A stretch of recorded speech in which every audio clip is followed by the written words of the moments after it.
ಜ್ಞಾನಶ್ರೀ ನವೋದಯ ತರಬೇತಿ ಕೇಂದ್ರ ಮುಂಡಗೋಡ. ಆತ್ಮೀಯ ಪಾಲಕರು ಎಲ್ರಿಗೂ ನಮಸ್ಕಾರ. ಸೊ ಹಾಗಾದ್ರೆ ಇವತ್ತಿನ ಒಂದು ವಿಡಿಯೋ ಯಾಕಂದ್ರೆ ತುಂಬಾ ಜನ ಕೇಳ್ತಾ ಇದ್ರು, ಈ ಸೈನಿಕ್ಸ್ ಕೌನ್ಸಿಲಿಂಗ್ ನಡೀತಾ ಇದೆ ಸರ್, ಹಾಗಾದ್ರೆ ಸೈನಿಕ ಶಾಲೆಯ ಬಗ್ಗೆ ಸ್ವಲ್ಪ ಮಾಹಿತಿ ಕೊಡಿ. ಸೈನಿಕ ಶಾಲೆಯ ಫೀಸ್ ಎಷ್ಟು, ನಾವು ಎಷ್ಟು ಕಟ್ಟಬೇಕು, ಮಗು ಸೆಲೆಕ್ಷನ್ ಆಗಿದೆ ನಮ್ಮದು, ನಾವು ಯಾವ ಶಾಲೆನ ಆಯ್ಕೆ ಮಾಡಬೇಕು ಅಂತ ತುಂಬ ಗೊಂದಲ ಇತ್ತು. ನಾವು ತುಂಬ ವಿಡಿಯೋ ಮಾಡಿದ್ದೆ. ಸೊ ಮಗು ಸೆಲೆಕ್ಷನ್ ಆಗುತ್ತೋ ಇಲ್ಲೋ, ಸೊ ಕಟ್ ಆಫ್ ಮಾರ್ಕ್ಸ್ ನೋಡಿ, ಸೀಟ್ ಮ್ಯಾಟ್ರಿಕ್ಸ್ ನೋಡಿ, ಈ ಕೌನ್ಸಿಲಿಂಗ್ ಶೆಡ್ಯೂಲ್ ಬಗ್ಗೆ. ಸೊ ಇವತ್ತಿನ ದಿನದಲ್ಲಿ ನಾನು ಸೈನಿಕ ಸ್ಕೂಲ್ಗೆ ಫೀಸ್ ಎಷ್ಟಿರುತ್ತೆ, ಒಂದು ಶಾಲೆಯ ಫೀಸ್ನ ಹೇಳ್ತಾನೆ. ಸೊ ನೀವು ಅಂದಾಜು ಮಾಡಿ. ಹಾಗೆ ಕೆಲವು ಪಾಲಕರು ಕೇಳ್ತಾರೆ, ಸರ್ ಯಾವುದು Sainik school best, Navodaya best ಅಂತ. ಸೊ ಅದ್ರ ಬಗ್ಗೆ ಕೂಡ ಒಂದು ಡೀಟೇಲ್ ವಿಡಿಯೋನ ನಾನು ನೆಕ್ಸ್ಟ್ ವಿಡಿಯೋದಲ್ಲಿ ಇನ್ಫಾರ್ಮೇಶನ್ ಕೊಡ್ತೇನೆ. ಸೊ ಹಾಗಾದ್ರೆ ಬನ್ನಿ, ಈ ವಿಡಿಯೋದಲ್ಲಿ ಸೈನಿಕ ಶಾಲೆಗೆ ನಿಮ್ಮ ಮಗು ಆಯ್ಕೆಯಾಗಿದ್ದಿದ್ರೆ ಎಷ್ಟು ಫೀಸ್ನ ನೀವು ಪೇ ಮಾಡಬೇಕು, ಅಥವಾ ಒಂದು ರೌಂಡ್ ಕೌನ್ಸಿಲಿಂಗ್ ಆಗ್ತಾ ಇದೆ, ಇನ್ನು 8 ರೌಂಡ್ಗಳು ಬಾಕಿ ಇದಾವೆ, ಸೊ ನಮ್ಮ ಮಗುವಿಗೆ ಸೈನಿಕ ಸೀಟ್ ಸಿಗ್ಬಹುದಾ ಇಲ್ವಾ ಅನ್ನೋ ಪ್ರಶ್ನೆಗೆ ಕೆಲವೊಂದು ಸಿಂಪಲ್ ಭಾಷೆಯಲ್ಲಿ ನಾನು ಆನ್ಸರ್ ಮಾಡ್ತೇನೆ. ನೋಡಿ, ಈಗ ಆಲ್ರೆಡಿ ನೀವು ರಿಜಿಸ್ಟ್ರೇಷನ್ ಮಾಡಿಸಿ ಚಾಯ್ಸ್ ಫಿಲ್ಲಿಂಗ್ ಕೂಡ ಆಗಿ, ಸೊ ಆಲ್ರೆಡಿ ಕೌನ್ಸಿಲಿಂಗ್ ಸ್ಟಾರ್ಟ್ ಆಗಿದೆ. 5ನೇ ತಾರೀಕು ತನ, ಅಂದ್ರೆ ಇವತ್ತು ದಿನಾಂಕ 2, 3, 4, 5 ತನ ಅಡ್ಮಿಷನ್ ಡೇಟ್ ಇದೆ. ನಿಮ್ಮ ಮಗುವಿಗೆ ಸೈನಿಕ ಆಯ್ಕೆ ಆಗಿದ್ರೆ ಅಪ್ ಟು 4ನೇ ತಾರೀಕು ತನ ನೀವು ಅಡ್ಮಿಷನ್ ಮಾಡ್ಬೋದು. 5ನೇ ತಾರೀಕಿಗೆ ಎಷ್ಟು ಸೀಟ್ಗಳು ಬಾಕಿ ಇದೆ ಅಂತ ನಿಮಗೆ ಇನ್ಫಾರ್ಮೇಶನ್ ಗೊತ್ತಾಗುತ್ತೆ. ಸೊ ಯಾರಾದರೂ ಸೈನಿಕ ವೇಟ್ ಮಾಡ್ತಿದ್ರೆ, ಸೊ ನೀವು ಇಲ್ಲಿ ಹೋಗ್ಬೇಕಾಗುತ್ತೆ. ಇಲ್ಲಿ ಸ್ಕೂಲ್ ಇನ್ಫಾರ್ಮೇಶನ್ ಅಲ್ಲಿ ಹೋಗಿ ಈ ಸೀಟ್ ಮ್ಯಾಟ್ರಿಕ್ಸ್ ಅಂತ ನೀವು ಕ್ಲಿಕ್ ಮಾಡಿದಾಗ, ಸೀಟ್ ಮ್ಯಾಟ್ರಿಕ್ಸ್ ಅಲ್ಲಿ ಪರ್ಟಿಕ್ಯುಲರ್ ನೀವು ಯಾವ ಕ್ಲಾಸ್ 6ನೇ ಕ್ಲಾಸಿಗೆ ನೋಡ್ತೀರಾ, 6ನೇ ಕ್ಲಾಸಲ್ಲಿ ಸ್ಕೂಲ್ ಯಾವುದು, ಸೈನಿಕ್ ಸ್ಕೂಲಾ, ಹಾಗಾದ್ರೆ ಸೈನಿಕ್ ಸ್ಕೂಲ್ ನೋಡಿ ಸರ್ಚ್ ಮಾಡಿ. ಸೊ ಎಷ್ಟು ಸೀಟ್ಗಳು ಬಾಕಿ ಇದೆ, ಎಷ್ಟು ಸೀಟ್ಗಳು ಫಿಲ್ ಆಗಿದೆ ಅಂತ ಇಲ್ಲಿ ಗೊತ್ತಾಗುತ್ತೆ. ಈಗ ನೋಡಿ, ನೀವು ನೋಡ್ಬೋದು, ಇಲ್ಲಿ ನಾನು ಮೇನ್ ಆಗಿ ನಮ್ಮ ಬಿಜಾಪುರ ಮತ್ತು ಕೊಡಗು ನೋಡ್ತೇನೆ. ಬಿಜಾಪುರ ಮತ್ತು ಕೊಡಗು ಅಬ್ಸರ್ವ್ ಮಾಡಿದಾಗ ಇಲ್ಲಿ 108, 90 ಸೀಟ್ಗಳು ಹಾಗೇ ಇದೆ ಬಾಯ್ಸ್ ಇಂದು ಅಲ್ವಾ. 108, ಗರ್ಲ್ಸ್ಗೆ 12 ಮತ್ತು ಇಲ್ಲಿ 10, ಟೋಟಲ್ 120 ಸೀಟ್ಗಳು ನಿಮಗೆ ಈ ಬಿಜಾಪುರ ಶಾಲೆಯಲ್ಲಿ ಸಿಗುತ್ತೆ. ಹಾಗೆ ಕೊಡಗುದಲ್ಲಿ ಟೋಟಲ್ 100 ಸೀಟ್ಗಳು ಸಿಗುತ್ತೆ. 100 ಸೀಟ್ಗಳು ಇಲ್ಲಿ ಕಾಣ್ತಾ ಇದೆ. ಆದ್ರೆ ಈ ಸೀಟ್ ಮ್ಯಾಟ್ರಿಕ್ಸ್ 5ನೇ ತಾರೀಕು ನಂತರ ಬದಲಾವಣೆ ಆಗುತ್ತೆ. ಆಲ್ಮೋಸ್ಟ್ ಯಾರಿಗೆಲ್ಲ ಶಾಲೆ ಸಿಕ್ಕಿದೆ ಅವರೆಲ್ಲರೂ ಕೂಡ ಶಾಲೆ ತಗೊಂಡಿರಲ್ಲ, ಕೆಲವೊಬ್ರು ಮಾತ್ರ ಶಾಲೆನ ಆಯ್ಕೆ ಮಾಡ್ತಾರೆ. ಒಂದು 10ರಿಂದ 15% ಫಿಲ್ ಆಗ್ಬೋದು ಅಷ್ಟೇ. ತುಂಬಾ ಸೀಟ್ಗಳು ಖಾಲಿ ಇರ್ತವೆ. ಮತ್ತೆ ಸೆಕೆಂಡ್ ರೌಂಡ್ಗೆ ನಿಮ್ಮ ಮಗುವಿನ ಆಯ್ಕೆ ಸಾಧ್ಯತೆ ಇದೆ. Okay, so already cut off marks ನೋಡಿದೀರಾ. ಕಟ್ ಆಫ್ ಮಾರ್ಕ್ಸ್ ಬಗ್ಗೆ ನಾನು ಹಿಂದೆ ವಿಡಿಯೋದಲ್ಲಿ ಮಾಹಿತಿ ಕೊಟ್ಟಿದ್ದೆ. ಹಾಗಾದ್ರೆ ಸರ್ ನಮ್ಮ ಕೊಡಗು ಶಾಲೆಗೆ ಫೀಸ್ ಎಷ್ಟಿರುತ್ತೆ, ನಾವೀಗ ಕೌನ್ಸಿಲಿಂಗ್ ಅಲ್ಲಿ ಭಾಗಿಯಾಗ್ತಾ ಇದ್ದೇವೆ, ಸೊ ಫೀಸ್ ಬಗ್ಗೆ ಮಾಹಿತಿ ಎಲ್ಲೂ ಕೊಟ್ಟಿಲ್ಲ. ಸೊ ಮಾಹಿತಿ ಎಲ್ಲಿ ಸಿಗುತ್ತೆ ಅಂತ ಕೇಳಿದರೆ, ಸಿಂಪಲ್, ನಿಮಗೆ ಆಯಾ ಸೈನಿಕ ಶಾಲೆಯ ಫೀಸ್ಗಳು ಬೇರೆ ಬೇರೆ ಇರ್ತವೆ. ಒಂದೇ ಶಾಲೆಗೆ ಇರುವ ಫೀಸ್ಗಳು ಎಲ್ಲ ಕಡೆ ಸೇಮ್ ಆಗಿರಲ್ಲ. ಪ್ರತಿಯೊಂದು ಶಾಲೆಯ ಫೀಸ್ಗಳು ಡಿಫ್ರೆಂಟ್ ಆಗಿರ್ತವೆ. ಆದ್ರೆ ಡಿಫ್ರೆಂಟ್ ಅಂದ್ರೆ ತುಂಬಾ ಡಿಫ್ರೆಂಟ್ ಆಗಲ್ಲ, ಡಬಲ್ ತ್ರಿಬಲ್ ಆಗಲ್ಲ, ಸ್ವಲ್ಪ 5-10 ಸಾವಿರ ಸ್ವಲ್ಪ ವೇರಿಯೇಷನ್ ಆಗುತ್ತೆ. ಯಾಕೆ ವೇರಿಯೇಷನ್ ಆಗುತ್ತೆ ಅಂದ್ರೆ, ಪ್ರತಿ ಶಾಲೆಯಲ್ಲಿ ಯಾವ ತರ ಫೆಸಿಲಿಟಿ ಇದೆ. ಫಾರ್ ಎಕ್ಸಾಂಪಲ್, ಸ್ವಿಮ್ಮಿಂಗ್ ಪೂಲ್ ಇರುತ್ತೆ ಶಾಲೆಯಲ್ಲಿ. ಎಲ್ಲಾ ಶಾಲೆಯಲ್ಲೂ ಸ್ವಿಮ್ಮಿಂಗ್ ಪೂಲ್ ಇರ್ಬೇಕಂತ ರೂಲ್ಸ್ ಇಲ್ಲ. ಎಲ್ಲಿ ಸ್ವಿಮ್ಮಿಂಗ್ ಪೂಲ್ ಇದೆ ಅದರ ಚಾರ್ಜಸ್ ನ ಅವರು ಹಾಕ್ತಾರೆ, ಆಯ್ತಾ. ಸೊ ಈ ತರ ಚಾರ್ಜಸ್ ಅಲ್ಲಿ ಸ್ವಲ್ಪ ಡಿಫ್ರೆನ್ಸ್ ಆಗುತ್ತೆ. ನೋಡೋಣ, ಹಾಗಾದ್ರೆ ಸರ್ ನಾವು ಸೈನಿಕ್ ಸ್ಕೂಲ್ ನ ಬಗ್ಗೆ ಫೀಸ್ ನ ಮಾಹಿತಿ ಎಲ್ಲಿ ತಿಳ್ಕೋಬೇಕು. ಸಿಂಪಲ್, ಸೈನಿಕ್ ಸ್ಕೂಲ್ ನ ಫೀಸ್ಗಳು ಆಯಾ ಶಾಲೆಯ ವೆಬ್ಸೈಟ್ ನಲ್ಲಿ ನಿಮ್ಗೆ ಸಿಗುತ್ತೆ, ಇಲ್ಲಿ ಸಿಗಲ್ಲ. ನೋಡಿ ಹೇಗಂತ, ಸ್ಕೂಲ್ ಇನ್ಫಾರ್ಮೇಶನ್ ಹೋದ್ರೆ ನಿಮ್ಗೊಂದು ಸ್ಕೂಲ್ ಇನ್ಫಾರ್ಮೇಶನ್ ಅಂತ ಇದೆ ಅಲ್ವಾ. ಸ್ಕೂಲ್ ಇನ್ಫಾರ್ಮೇಶನ್ ಕ್ಲಿಕ್ ಮಾಡಿ. ಸ್ಕೂಲ್ ಇನ್ಫಾರ್ಮೇಶನ್ ಟ್ಯಾಬ್ ನ ಕ್ಲಿಕ್ ಮಾಡಿದಾಗ ನಿಮಗೆ ಯಾವ ಸ್ಕೂಲ್ ಬೇಕು ಅಂತ ಕೇಳುತ್ತೆ. ಸೈನಿಕ್ ಬೇಕಾ ಅಥವಾ ನ್ಯೂ ಸೈನಿಕ್ ಸ್ಕೂಲ್ ಬೇಕಂತ. ಸೊ ನಾವು ಯೂಶುವಲಿ ನಮ್ಮ ಕರ್ನಾಟಕ ರಾಜ್ಯದಲ್ಲಿ ನಾವು ನೋಡೋದು ಮೇನ್ ಆಗಿ ಒಂದು ಕೊಡಗು ಶಾಲೆನ, ಒಂದು ಬಿಜಾಪುರ ಶಾಲೆನ. ಸೊ ಹಾಗಾದ್ರೆ ಇವತ್ತಿನ ವಿಡಿಯೋದಲ್ಲಿ ಕೊಡಗು ಶಾಲೆ ಫೀಸ್ ಎಷ್ಟಿದೆ ಅಂದ್ರೆ, ಈ ಇಯರ್ 2025-26ಗೆ ಎಷ್ಟು ಫೀಸ್ ಸ್ಟ್ರಕ್ಚರ್ ಮಾಡಿದ್ದಾರೆ, ಯಾವ ತರ ಕ್ಯಾಟಗರಿ ಇದೆ ಅನ್ನೋ ಬಗ್ಗೆ ಸವಿಸ್ತಾರವಾಗಿ ಹೇಳ್ತೇನೆ. ನೋಡಿ, ಇಲ್ಲಿ ಕೊಡಗು ಇದೆ, ಸೈನಿಕ್ ಸ್ಕೂಲ್ ಕೊಡಗು 15 ನಂಬರ್ ಇದೆ. ಇಲ್ಲಿ ಅವರ ಸ್ಕೂಲ್ ನ ವೆಬ್ಸೈಟ್ ಐಡಿ ಕೊಟ್ಟಿದ್ದಾರೆ. ಸೊ ಆ ವೆಬ್ಸೈಟ್ ಐಡಿನ ಕ್ಲಿಕ್ ಮಾಡಿದ ತಕ್ಷಣ ನಿಮಗೆ ಅವರ ವೆಬ್ಸೈಟ್ ಓಪನ್ ಆಗುತ್ತೆ. ನೋಡಿ, ಇದು ಸೈನಿಕ್ ಸ್ಕೂಲ್ ಕೊಡಗು ವೆಬ್ಸೈಟ್. ನೋಡಿ ಶಾಲೆ ಯಾವ ತರ ಇದೆ ಅಂತ ಹೋಮ್ ಪೇಜ್ ಅಲ್ಲಿ ಎಲ್ಲಾ ರೀತಿ ಇನ್ಫಾರ್ಮೇಶನ್ಸ್ ಹಾಕಿದಾರಲ್ವಾ. ಶಾಲೆ ಯಾವ ತರ ಇದೆ, ಏನ್ ಫೆಸಿಲಿಟಿ ಇದೆ, ನಮ್ಮಲ್ಲಿ ಏನು ಸ್ಪೆಸಿಫಿಕೇಶನ್ ಇದೆ ಅಂತ ನೀಟಾಗಿ ನೋಡಿ ಎಲ್ಲ ಹಾಕಿದ್ದಾರೆ. ಎಲ್ಲ ನೋಡಿ, ಏನೇನು ನಿಮ್ಮ ಮಕ್ಕಳಿಗೆ ನೋಡಿ ಸ್ವಿಮ್ಮಿಂಗ್ ಪೂಲ್ ಬಗ್ಗೆ ಜಸ್ಟ್ ಹೇಳಿದ್ರೆ ಅದು ಕೂಡ ಇದೆ ಅಲ್ಲಿ ಅಲ್ವಾ. ಈ ಫೋಟೋ ನೋಡಿ. ಸೊ ಸ್ಪೋರ್ಟ್ಸಿಗೆ ತುಂಬಾ ಇಂಪಾರ್ಟೆನ್ಸ್ ಕೊಡ್ತಾರೆ. ಜೊತೆಗೆ ನೀವು ಹೇಳ್ತಾರೆ, ಸರ್ ಸೈನಿಕ್ ಸ್ಕೂಲಲ್ಲಿ ತುಂಬಾ ಫೀಸ್ ಇರುತ್ತೆ, ಯಾಕೆ? ಈ ಫೋಟೋಗಳು ನೋಡಿ ನಿಮ್ಗೆ ಅರ್ಥ ಆಗುತ್ತೆ. ಬೇಸಿಕ್ ಸ್ಕೂಲಲ್ಲಿ ಇಂಥ ಫೆಸಿಲಿಟಿಗಳು ನಿಮ್ಗೆ ಸಿಗಲ್ಲ.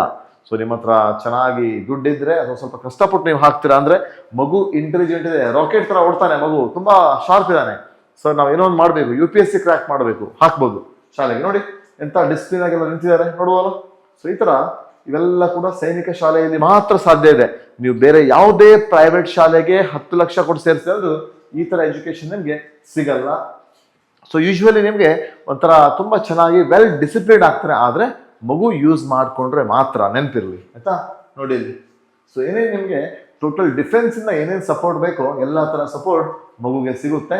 ಸೊ ನೀವು ನೋಡ್ಬೋದು ಒಂದು ಆರ್ಟ್ ಗ್ಯಾಲರಿ, ಒಂದು ವೆಬ್ಸೈಟ್ ಓಪನ್ ಆಗಿದ ತಕ್ಷಣ ಎಲ್ಲ ಕೊಟ್ಟಿದ್ದಾರೆ. ನೀವು ಕೂಡ ಟ್ರೈ ಮಾಡಿ ಆಯ್ತಾ, ನೀವು ಕೂಡ ಆರ್ಟ್ ಗ್ಯಾಲರಿ ನೋಡಿ ಚೆಕ್ ಮಾಡಿ ಏನೇನು ಕೊಟ್ಟಿದ್ದಾರೆ ಅಂತ ಗೊತ್ತಾಗುತ್ತೆ. ನೋಡಿ ಹೌದಾ, ಯಾವ ತರ ಡಿಸಿಪ್ಲಿನ್, ಅವ್ರಿಗೆ ಯೂನಿಫಾರ್ಮ್ ಯಾವ ತರ ಇದೆ, ಸೊ ಆಕ್ಟಿವಿಟೀಸ್ ಏನೇನು ಮಾಡಿಸ್ತಾರೆ, ಮಗುವಿಗೆ ಯೂಸ್ಫುಲ್ ಆಗುತ್ತೋ ಇಲ್ವೋ, ಮಗು ಯಾವ ತರ ಕಲಿತಾನೆ, ಸೊ ಅವ್ರಿಗೆ ಏನೇನು ಇರುತ್ತೆ ಅನ್ನೋ ಬಗ್ಗೆ ಸಂಪೂರ್ಣವಾದ ಮಾಹಿತಿ ನಿಮಗೆ ವೆಬ್ಸೈಟ್ ಅಲ್ಲಿ ಸಿಗುತ್ತೆ. ಹಾಗಾದ್ರೆ ನಾವು ಏನು ಡಿಸೈಡ್ ಮಾಡಬೇಕು ಆಯ್ತಾ.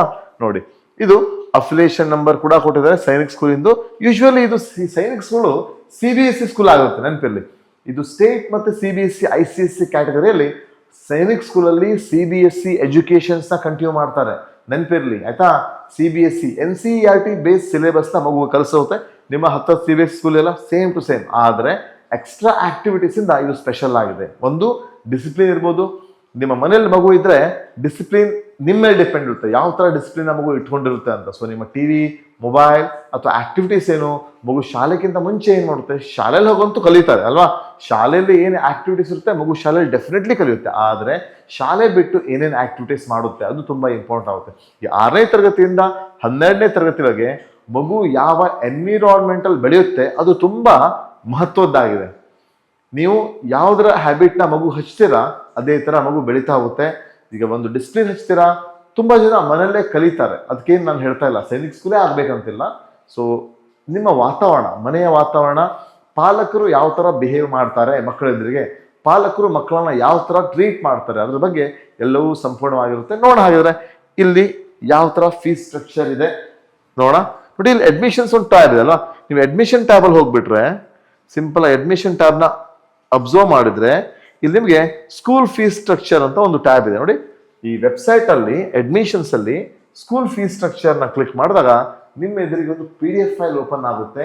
ಇದು ನಮ್ಮ ಫೀಸ್ ಸ್ಟ್ರಕ್ಚರ್ ಬಗ್ಗೆ ಆಗಿದೆ, ನೀವು ನೋಡ್ಬೋದಿಲ್ಲ. ನೋಡಿ fees structure for the year 2025 and 26 ಅಂತ ಒಂದು ಎಕ್ಸೆಲ್ ಫೈಲ್ ಓಪನ್ ಆಗಿದೆ, ನೀವು ನೋಡ್ಬೋದಲ್ವಾ. ಓಕೆ ನೋಡಿ ಇಲ್ಲಿ ಒಂದು ಎಕ್ಸೆಲ್ ಫೈಲ್ ನಿಮ್ಗೆ ಡೌನ್ಲೋಡ್ ಆಗುತ್ತೆ. ಈ ಎಕ್ಸೆಲ್ ಫೈಲ್ ಅಲ್ಲಿ ಕರೆಕ್ಟ್ ಆಗಿ ನಿಮಗೆ ಎಲ್ಲ ಇನ್ಫಾರ್ಮೇಶನ್ ಕೊಟ್ಟಿರ್ತಾರೆ ಅವರು. ನೋಡಿ ಇಲ್ಲಿ ಕೊಟ್ಟಿರ್ಬೋದು fees structure for the year ಅಂತ ಕೊಟ್ಟಿದ್ದಾರೆ. ಇದೊಂದು ಎಕ್ಸೆಲ್ ಫೈಲ್ ಅಲ್ಲಿ ನೋಡಿ ಯಾರ್ಯಾರಿಗೆ ಏನೇನು ಫೀಸ್ ಇದೆ. ಇದು ಕ್ಲಾಸ್ 6 ನ ಒಂದು ಜನರಲ್ ಡಿಫೆನ್ಸ್ ಕ್ಯಾಟಗರಿ ಅವರಿಗೆ ಆಯ್ತಾ. ನೋಡಿ ಕ್ಯಾಟಗರಿ ಕೂಡ ಕೊಟ್ಟಿದ್ದಾರೆ ಅವರು. ಫೀಸ್ ಅಲ್ಲಿ ಎಲ್ಲರಿಗೂ ಒಂದೇ ಫೀಸ್ ಅಲ್ಲ, ಮತ್ತೆ ತುಂಬಾ ಡಿಫ್ರೆನ್ಸ್ ಇಲ್ಲ ಸರ್. OBC ಅವರಿಗೆ, SC ST ಅವರಿಗೆ, ಜನರಲ್ಗೆ ತುಂಬಾ ಡಿಫ್ರೆನ್ಶಿಯೇಟ್ ಇದೆನಾ ನೋಡಿ ಗೊತ್ತಾಗುತ್ತೆ ನಿಮಗೆ. ಇಲ್ಲಿ ಯಾವ ರೀತಿ ಕ್ಯಾಟಗರಿ ಇದೆ ನೋಡಿ. ಒಂದು ಕ್ಯಾಟಗರಿ ನಿಮ್ಗೆ ಸಿಗೋದು ಒಂದು ಜನರಲ್ ಡಿಫೆನ್ಸ್ ಅವರಿಗೆ, ಇದು class 6 SC ST. Total fees ನೋಡೋಣ ಯಾವ್ಯಾವ ಫೀಸಸ್ ಇರುತ್ತೆ ಕ್ಯಾಟಗರಿ ನೋಡಿ. ಒಂದು ಆನ್ಯುವಲ್ ಟ್ಯೂಷನ್ ಫೀಸ್ ಅಂತ ಇರುತ್ತೆ, ಅಂದ್ರೆ ನಿಮ್ಮ ಟ್ಯೂಷನ್ ಫೀಸ್ CBSE ಸ್ಕೂಲ್ ನೀವೇನು ಟ್ಯೂಷನ್ ಆಗ್ತಿರಲ್ಲ, ಆನ್ಯುವಲ್ ಟ್ಯೂಷನ್ ಫೀಸ್ ನೋಡ್ಬೋದು. ಯಾವ ಕ್ಯಾಟಗರಿ ಅವರಿಗೆ ಆಲ್ಮೋಸ್ಟ್ 1,16,000 ಇದೆ, ಎಲ್ಲರಿಗೂ ಕೂಡ ಸೇಮ್ ಇದೆ ಎಲ್ಲ ಕ್ಯಾಟಗರಿ ಅವರಿಗೆ. ಜೊತೆಗೆ ಡಯಟ್ ಚಾರ್ಜಸ್ ಅಂದ್ರೆ ಅವರ ಡಯಟ್ ಚಾರ್ಜಸ್ ಅನ್ನು ಹಾಕಿದರೆ 53,000 ಚಿಲ್ಲರೆ ಇದೆ. ಯೂನಿಫಾರ್ಮ್ಗೆ 20,000 ಇದೆ. ನೋಡಿ ಯಾವ ತರ ಯೂನಿಫಾರ್ಮ್ ಕೊಡೋರು, ಒಂದು ವರ್ಷಕ್ಕೆ 20,000 ಅಂದ್ರೆ ಒಂದೇ ಯೂನಿಫಾರ್ಮ್ ಅಲ್ಲ, ಮಲ್ಟಿಪಲ್ ಯೂನಿಫಾರ್ಮ್. ನಿಮ್ಮ ಸೈನಿಕ ಯೂನಿಫಾರ್ಮ್ ಇರ್ಬೋದು, ಅವರಿಗೆ ಕಲರ್ ಕೋಡ್ಸ್ ಇರ್ಬೋದು. ಸೊ ಮಲ್ಟಿಪಲ್ ಯೂನಿಫಾರ್ಮಿಗೆ ಇಯರಿಗೆ 20,000 ವಿತ್ ಕ್ಯಾಲ್ಕುಲೇಷನ್. ಇಲ್ಲಿ ನೋಡಿ 20,000 ತಗೊಂಡಿದ್ದಾರೆ 6 ಅವರಿಗೆ. ಇದು 7th ಸ್ಟ್ಯಾಂಡರ್ಡ್ ಇದೆ ಆಯ್ತಾ. ಇದು SC ST ಕ್ಯಾಟಗರಿ ಓನ್ಲಿ ಅಂತ ಕೊಟ್ಟಿದ್ದಾರೆ. ಇದು ಜನರಲ್ ಮತ್ತೆ ಡಿಫೆನ್ಸ್ ಅವರಿಗೆ, SC ST ಅವರಿಗೆ ಬೇರೆ, ಜನರಲ್ ಅವರಿಗೆ ಬೇರೆ ಇದೆ. ಓಕೆ ನೆಕ್ಸ್ಟ್ ಕಾಷನ್ ಮನಿ ಅಂತ ಕೊಟ್ಟಿದ್ದಾರೆ ಒಂದು. ಸೊ ಮತ್ತೊಂದು ಎಕ್ಸ್ಟ್ರಾ ಚಾರ್ಜಸ್ ಪಾಕೆಟ್ ಮನಿ ಅಂತ ಕೊಟ್ಟಿದ್ದಾರೆ. ಮತ್ತೆ ಎಕ್ಸ್ಟ್ರಾ ತುಂಬಾ ಇಲ್ಲೆಲ್ಲ ಫಂಡ್ಸ್ ಇದಾವೆ, ಮಿಸಲೇನಿಯಸ್ ಎಕ್ಸ್ಪೆನ್ಸ್ ಇದಾವೆ. ಇಲ್ಲಿ ನೀವು ನೋಡ್ಬೋದು ಒಂದು ಹಾರ್ಸ್ ರೈಡಿಂಗ್ ಇದೆ. ಇಲ್ಲಿ ಹಾರ್ಸ್ ರೈಡಿಂಗ್ 0 ಇದೆ, ಅಂದ್ರೆ ಇಲ್ಲಿ ಹಾರ್ಸ್ ರೈಡಿಂಗ್ ಇವ್ರಿಗೆ ಇರಲ್ಲ. 6ನೇ ಕ್ಲಾಸ್ ಅವರಿಗೆ ಹಾರ್ಸ್ ರೈಡಿಂಗ್ ಇಲ್ಲ. So next may be 7th ಇಂದ ಮಾಡ್ತಾರೆ. ಸ್ವಿಮ್ಮಿಂಗ್ ಪೂಲ್ ಫೀಸ್ ಇದೆ, ಲಾಂಡ್ರಿ ಚಾರ್ಜಸ್ ಇದೆ. ಬಟ್ಟೆನ ಇವ್ರ ಒಗೆಯಲ್ಲ ಅನ್ಸುತ್ತೆ, ಮಕ್ಕಳು ಒಗೆಯಲ್ಲ. CBSE ರಿಜಿಸ್ಟ್ರೇಷನ್ ಚಾರ್ಜಸ್ ಕೊಟ್ಟಿಲ್ಲ ಇವರಿಗೆ. ಈ CBSE ರಿಜಿಸ್ಟ್ರೇಷನ್ 10th ಅವರಿಗೆ ಇದ್ದೇ ಇರುತ್ತೆ ಆಯ್ತಾ. Registration charges, library, games, sports, ಹೀಗೆ ಟೋಟಲ್ ಅಮೌಂಟ್ ನೋಡಿ 2 lakh rupees, 2,673,000 ರೂಪಾಯಿ. ಇದು ಜನರಲ್ ಮತ್ತು ಡಿಫೆನ್ಸ್ ಕ್ಯಾಟಗರಿ ಅವರಿಗೆ. SC ST ಅವರಿಗೆ 1,000 ಕಡಿಮೆ ಇದೆ ಅಷ್ಟೇ ನೋಡಿ. 1,99,173 ಅದನ್ನ ಅವರು ಕೊಟ್ಟಿದ್ದಾರೆ. ಯಾರಿಗೆ? ಕ್ಲಾಸ್ 6. ನಿಮ್ಮ ಮಗು ಅಡ್ಮಿಷನ್ ಆಗುತ್ತಾ ನೋಡಿ. ಫೀಸ್ ಬಗ್ಗೆ ನಿಮ್ಗೆ ಸಿಂಪಲ್ ಮಾಹಿತಿ ಇದೆ. 2,673,000 ಜನರಲ್ ಮತ್ತು ಡಿಫೆನ್ಸ್ ಕ್ಯಾಟಗರಿ ಅವರಿಗೆ. SC ST ಅವರಿಗೆ ಕೇವಲ 1,99,173. ಹಾಗಾದ್ರೆ ಸ್ಕಾಲರ್ಶಿಪ್ ಸಿಗುತ್ತಾ? ಎಸ್, ಡೆಫಿನೆಟ್ಲಿ ಸ್ವಲ್ಪ ಸ್ಕಾಲರ್ಶಿಪ್ ಇರುತ್ತೆ. ಬಟ್ ಆ ಸ್ಕಾಲರ್ಶಿಪ್ ಯಾವ ಥರ ಅಂತ ಹೇಳಿದ್ರೆ ಅದು ಡಿಪೆಂಡ್ ಅಪಾನ್ ಆಮೇಲೆ ಆಗುತ್ತೆ. ಸೊ ಸ್ಟೇಟಿಂದ ಮತ್ತು ಸೆಂಟ್ರಲಿಂದ ನಿಮಗೆ ಸ್ವಲ್ಪ ಸ್ಕಾಲರ್ಶಿಪ್ ಸಿಗುತ್ತೆ. ಡಿಪೆಂಡ್ ಅಪಾನ್ ನಿಮ್ಮ ಮಗುವಿನ ಪರ್ಫಾರ್ಮೆನ್ಸ್ ಮೇಲೆ, ನಿಮ್ಮ ಮಗುವಿನ ರ್ಯಾಂಕ್ ಮೇಲೆ. 25,000 ಸ್ಕಾಲರ್ಶಿಪ್ ಸಿಗೋದು ಅಥವಾ ಅದಕ್ಕಿಂತ ಹೆಚ್ಚಿಗೆ ಸಿಗ್ಬೋದು. ಅದ್ರ ಬಗ್ಗೆ ಸರಿಯಾದ ಮಾಹಿತಿ ನಾನು ಕೊಡ್ತೇನೆ. ಆದರೆ ಇದರಲ್ಲಿ ಟೋಟಲ್ ಫೀಸ್ ನೀವು ಇಷ್ಟು ಸ್ಟಾರ್ಟಿಂಗಿಗೆ ನೀವು ಕೊಡೋಣ. ಫಸ್ಟ್ ಇನ್ಸ್ಟಾಲ್ಮೆಂಟ್ ನೀವು ಅಡ್ಮಿಷನ್ ಟೈಮಿಗೆ 1,22,000 ಡೆಫಿನೆಟ್ಲಿ ಕಟ್ಟಲೇಬೇಕು. Second instalment, third instalment. Okay, ಒಂದು ನೀವು ಈಗ ಅಡ್ಮಿಷನ್ ಟೈಮಿಗೆ ಜೂನಿಗೆ ಕಟ್ತೀರಾ, ಜುಲೈ ಕಟ್ತೀರಾ, ಆಮೇಲೆ ಒಂದು 2 months ಆದ ನಂತರ ಇನ್ನೊಂದು 2 months ಆದ ನಂತರ ಇನ್ನೂ ಉಳಿದ ಫೀಸ್ನ ನೀವು ಕಟ್ಟಲೇಬೇಕಾಗುತ್ತೆ. ನಾಳೆ ಕೊಡ್ತೇನೆ, ನಾಡ್ದು ಕೊಡ್ತೇನೆ ಅಂದರೆ ಅವರು ಕೇಳಲ್ಲ. ಡೆಫಿನೆಟ್ ಆಗಿ ಇಷ್ಟು ಫೀಸ್ನ ನೀವು ಕಟ್ಟಿದ್ರೆ ಸಮವಾಟ್ ಈ ವರ್ಷದ ಫೀಸು 2 ಲಕ್ಷ ಅಂತ ನೀವು ಅನ್ಕೊಳ್ಳಿಕ್ಕೆ ಅಡ್ಡಿಲ್ಲ. ನೀವು ಹೋಗಿ ಬರೋ ಖರ್ಚು ನಿಮ್ಮ ಮೇಲೆ ಡಿಪೆಂಡ್. ನೀವು ಮಗುವಿಗೆ ಭೇಟಿ ಆಗ್ಲಿಕ್ಕೆ ಹೋಗ್ತೀರಾ, ನಿಮ್ಮ ಖರ್ಚು, ಮಗುವಿನ ಬಿಡ್ಲಿಕ್ಕೆ ಹೋಗ್ತೀರಾ, ಅದು ಎಕ್ಸ್ಟ್ರಾ ಖರ್ಚು. ಆದರೆ ಶಾಲೆಗೆ ಇಷ್ಟು ನೀವು ಭರ್ತಿ ಮಾಡಲೇಬೇಕು. ಇದು ನಾನು ಕೇವಲ ಒಂದು ಕೊಡಗು ಶಾಲೆ ಬಗ್ಗೆ ಹೇಳಿದ್ದೇನೆ. ಸೊ ಆಲ್ಮೋಸ್ಟ್ ಸಮವಾಟ್ ಎಲ್ಲ ಶಾಲೆ ಕೂಡ ಇದೇ ಥರ ಇರುತ್ತೆ. ಒಂದು 5-6 ಸಾವಿರ ಹೆಚ್ಚು ಕಡಿಮೆ ಆಗ್ಬೋದು. ಕೆಲವೊಂದು ಕಡೆ ಕೆಲವೊಂದು ಫೆಸಿಲಿಟಿ ಇರುತ್ತೆ, ಕೆಲವೊಂದು ಫೆಸಿಲಿಟಿ ಇರಲ್ಲ. ಸೊ ಅದ್ರ ಡಿಪೆಂಡ್ ಮೇಲೆ ಶಾಲೆಯ ಫೀಸ್ ಡಿಕ್ಲೇರ್ ಆಗುತ್ತೆ. ಸೊ ನಿಮಗೆ ಯಾವ ಶಾಲೆ ಆಸಕ್ತಿ ಇದೆ, ನೀವು ಈ ಸ್ಕೂಲ್ ಇನ್ಫಾರ್ಮೇಷನ್ಗೆ ಹೋಗಿ, ನಾನು ತೋರಿಸಿದಲ್ಲ ನಿಮಗೆ AISSCಯಲ್ಲಿ ಸ್ಕೂಲ್ ಇನ್ಫಾರ್ಮೇಷನ್ ಎಲ್ಲ ಸ್ಕೂಲ್ನ ವೆಬ್ಸೈಟ್ ಐಡಿಯಾನ ಕೊಟ್ಟಿದ್ದಾರೆ. ಸೊ ನೀವು ಹೋಗಿ ಡೀಟೇಲ್ ಆಗಿ ಕುತ್ಕೊಂಡು ಚೆಕ್ ಮಾಡಿ. ವಿಡಿಯೋ ಡಿಸ್ಕ್ರಿಪ್ಷನಲ್ಲಿ ನಾನು ಇದರ ಐಡಿನ ಹಾಕ್ತೇನೆ, ಈ ಲಿಂಕ್ನ, ಈ ಸ್ಕೂಲ್ ಇನ್ಫಾರ್ಮೇಷನ್ ಲಿಂಕ್ನ ಹಾಕ್ತೇನೆ. ಅಲ್ಲಿಂದ ನೀವು ಈಸಿಯಾಗಿ ನಿಮಗೆ ಯಾವ ಸ್ಕೂಲ್ನ ಇನ್ಫಾರ್ಮೇಷನ್ ಬೇಕು ಆ ಸ್ಕೂಲ್ನ ಇನ್ಫಾರ್ಮೇಷನ್ ತೆಗಿಬಹುದು. ಸೊ ಇದೊಂದು ಸೈನಿಕ ಸ್ಕೂಲ್ಗೆ ನೀವು ಹಾಗೆ ಇಷ್ಟೆಲ್ಲ ಫೀಸ್ ಕೊಟ್ಟು ಮಕ್ಕಳನ್ನ ಕಳಿಸಿದ್ರೆ ಉಪಯೋಗ ಆಗುತ್ತಾ? ಡೆಫಿನೆಟ್ಲಿ ಉಪಯೋಗ ಇದೆ. ಆದರೆ ನಿಮ್ಮ ಸ್ಟೇಟಸ್ ಏನು ಅನ್ನೋದನ್ನ ನೀವು ಡಿಸೈಡ್ ಮಾಡಿ. ನೀವು ಸಾಲ ಮಾಡಿ ಸಾಲದ ಹೊರೆನ ಹಾಕ್ಕೊಂಡು ಈ ಶಾಲೆಗೆ ಕಳಿಸೋದ್ರಲ್ಲಿ ಅರ್ಥ ಇರಲ್ಲ. ಸೊ ನೀವು ಡಿಸೈಡ್ ಮಾಡಿ ಏನು ಮಾಡಬೇಕು ಅಂತ. ಇಲ್ಲ ಸರ್, ನಮ್ಮ ಮಗನಿಗೆ ಒಳ್ಳೆ ಎಜುಕೇಷನ್ ಕೊಡಿಸ್ಬೇಕು, ಹೌದು. ಆದರೆ ಫ್ಯೂಚರ್ ಕೂಡ ನೋಡ್ಕೋಬೇಕು. ನಾಳೆ ಮಗು ಯಾವ ಸ್ಟೇಜಲ್ಲಿ ಇದ್ದಾನೆ, ಏನು ಆಗ್ಬೋದು. ಓಕೆ, ಸೊ ಸೈನಿಕ್ ಸ್ಕೂಲ್ ಹಾಕಿದವ್ರು ಎಲ್ಲರೂ ಕೂಡ UPSC ಕ್ಲಿಯರ್ ಮಾಡ್ತಾರೆ ಅಂತ ಹೇಳ್ತಾ ಇಲ್ಲ. ಹಾಕದೇ ಇದ್ರು ಕೂಡ UPSC ಕ್ಲಿಯರ್ ಆದವ್ರು ಇದೆ. ಸೊ ನೀವು ಡಿಸಿಷನ್ ತಗೊಳ್ಳಿ. ನಿಮ್ಮ ಎಬಿಲಿಟಿ ಎಷ್ಟು ಇದೆ, ನೀವು ಎಷ್ಟು ಮಟ್ಟಿಗೆ ನೀವು ಕೆಲಸ ಮಾಡಿ, ಅಥವಾ ನಿಮ್ಮ ಯೂಸ್ಫುಲ್ ಅನಿಸುತ್ತಾ ನಿಮಗೆ ಇಷ್ಟು ಎಕ್ಸ್ಪೆನ್ಸ್ ಮಾಡೋದು 6th ಸ್ಟ್ಯಾಂಡರ್ಡಿಗೆ ಅಂತ ಡಿಸೈಡ್ ಮಾಡಿ. ಇಲ್ಲಾಂದ್ರೆ ಮಗುವಿಗೆ ಪೇರೆಂಟ್ಸ್ ತುಂಬ ಇಬ್ಬರೂ ವರ್ಕಿಂಗ್ ಇರ್ತಾರೆ, ಮಗುವಿಗೆ ಕೇರ್ ಸಿಗ್ತಿಲ್ಲ, ಮಗು ಹೇಗೋ ಬೆಳೆಯುತ್ತೆ ಅಂದರೆ ಡೆಫಿನೆಟ್ಲಿ ಬಿಡಬೇಡಿ, ಸೈನಿಕ್ ಸ್ಕೂಲ್ಗೆ ಹಾಕಿ. ಇಲ್ಲ ಮಗುಗೆ ಒಳ್ಳೆ ರೀತಿಯಲ್ಲಿ ನಾವು ಕೋಚಿಂಗ್ ಕೊಡಿಸ್ಬೇಕು, UPSC ಕ್ರ್ಯಾಕ್ ಮಾಡಿಸ್ಬೇಕು, ನಮ್ಮ ಮಗು ಫೋಕಸ್ಡ್ ಇದ್ದಾನೆ, ಡೆಫಿನೆಟ್ಲಿ ಚಾನ್ಸಸ್ ತಪ್ಪಿಸ್ಕೊಳ್ಳಿಕ್ಕೆ ಹೋಗ್ಬಿಡಿ. ನಿಮ್ಮ ಮಗು 4 ಮತ್ತು 5ನೇ ತರಗತಿಯಲ್ಲಿ ಕಲಿತಾ ಇದ್ರೆ ಇನ್ನೂ ಕೂಡ ನಿಮಗೆ ಚಾನ್ಸಸ್ ಇದೆ. ಸೈನಿಕ ಅಪ್ಲಿಕೇಶನ್ ಹಾಕಿ ನೆಕ್ಸ್ಟ್ ಇಯರ್ಗೆ ಸೈನಿಕ ಅಪ್ಲಿಕೇಶನ್ಗೆ ಪ್ರಿಪರೇಷನ್ ಮಾಡಬಹುದು. ಸೈನಿಕ ಎಕ್ಸಾಮ್ಗೆ ಈ ವರ್ಷ ತುಂಬ ಜನ ಸೆಲೆಕ್ಷನ್ ಆಗಿದ್ದಾರೆ. ಎಷ್ಟು ಜನ ಸೀಟ್ ತಗೋತಾರೆ, ಸೀಟ್ ಮ್ಯಾಟ್ರಿಕ್ಸ್ ಗೊತ್ತಾಗುತ್ತೆ. ನೆಕ್ಸ್ಟ್ ರೌಂಡ್ 7ನೇ ತಾರೀಕಿಂದ ಆರಂಭ ಆಗುತ್ತೆ. ಕೌನ್ಸಿಲಿಂಗ್ 7ನೇ ತಾರೀಕಿಂದ ನೆಕ್ಸ್ಟ್ ರೌಂಡ್ ಆರಂಭ ಆಗುತ್ತೆ. ಮತ್ತೆ ಚಾಯ್ಸ್ ಫಿಲ್ಲಿಂಗ್ಗೆ ಅವಕಾಶ ಇಲ್ಲ. ಆಲ್ರೆಡಿ ಹಿಂದೆ ಚಾಯ್ಸ್ ಫಿಲ್ಲಿಂಗ್ ಮಾಡಿದವರು ಮುಗೀತು. ಅವರ ಪ್ರಿಫರೆನ್ಸ್ ಮೇಲೆ ಶಾಲೆನ ಅಲಾಟ್ ಮಾಡ್ತಾರೆ. ಯಾರಿಗೆ ಸಿಕ್ಕಿಲ್ಲ ವೇಟ್ ಮಾಡಿ, ಸಿಗ್ಬೋದು. ಆದರೆ ಕಟ್ ಆಫ್ ಮಾರ್ಕ್ಸ್ ನೇರಿರಬೇಕು. ಕಟ್ ಆಫ್ ಮಾರ್ಕ್ಸ್ 283 ನಿಂತು ನಿಮ್ಮ ಮಾರ್ಕ್ಸ್ 200, 250, 240 ಇದ್ರೆ ನೀವು ಯೋಚನೆ ಮಾಡಿ ಆಗುತ್ತೋ ಇಲ್ಲ ಅಂತ. ಆಯ್ತಾ, ನೀವೇ ಸ್ವತಃ ಯೋಚನೆ ಮಾಡಿ ಸೆಲೆಕ್ಷನ್ ಆಗುತ್ತಾರೋ ಇಲ್ಲ ಅಂತ. ಆದರೆ ಈ ವಿಡಿಯೋ ನಾನು ಸ್ಕೂಲ್ ಇನ್ಫಾರ್ಮೇಷನ್ ಬಗ್ಗೆ, ಒಂದು ಫೀಸ್ ಸ್ಟ್ರಕ್ಚರ್ ಬಗ್ಗೆ ತಿಳಿಸ್ಲಿಕ್ಕೆ ಮಾಡಿದ್ದೆ. ಹಾಗಾದರೆ ಈ ವಿಡಿಯೋ ನಿಮಗೆ ಕ್ಲೀನಾಗಿ ಅರ್ಥ ಆಗಿದೆ ಅನ್ಕೋತಾನೆ. ನಮ್ಮಲ್ಲಿ ನವೋದಯ ಹಾಗೂ ಸೈನಿಕೆ ಆನ್ಲೈನ್ ಕೋರ್ಸಸ್ ಅವೈಲೇಬಲ್ ಇದೆ. ಆಸಕ್ತ ಪಾಲಕರು, ವಿದ್ಯಾರ್ಥಿಗಳು ಅದರ ಉಪಯೋಗವನ್ನು ಪಡೆದುಕೊಳ್ಳಬಹುದು.